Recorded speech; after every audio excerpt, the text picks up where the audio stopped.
Hello mga ka-vlog! Ayan, at andito nga naman tayo ngayon sa labas at mag-harvest tayo ng mangga. At eto nga naman yung tanim ko dito.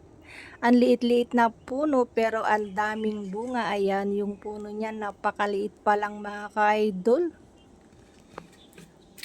At ngayon po ay i-harvest na po natin kasi kinakagat ng mga insekto. Nagkakaroon siya ng uod. Eto, ang laki na yung bunga niya, oh. Hindi pa siya gaanong malaki pero kailangan na nating harvestin kasi hindi na natin pwedeng isprehan kasi malalaki na sila. Ayan. Ito yung mangga na galing sa Vietnam.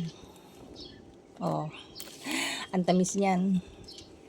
Kahit green pa lang siya pero ano siya, hindi siya maasim.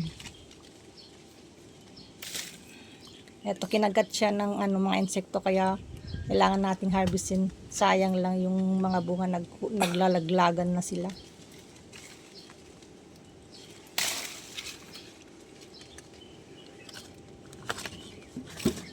Ayan, puno na yung timba ko. Timbang maliit.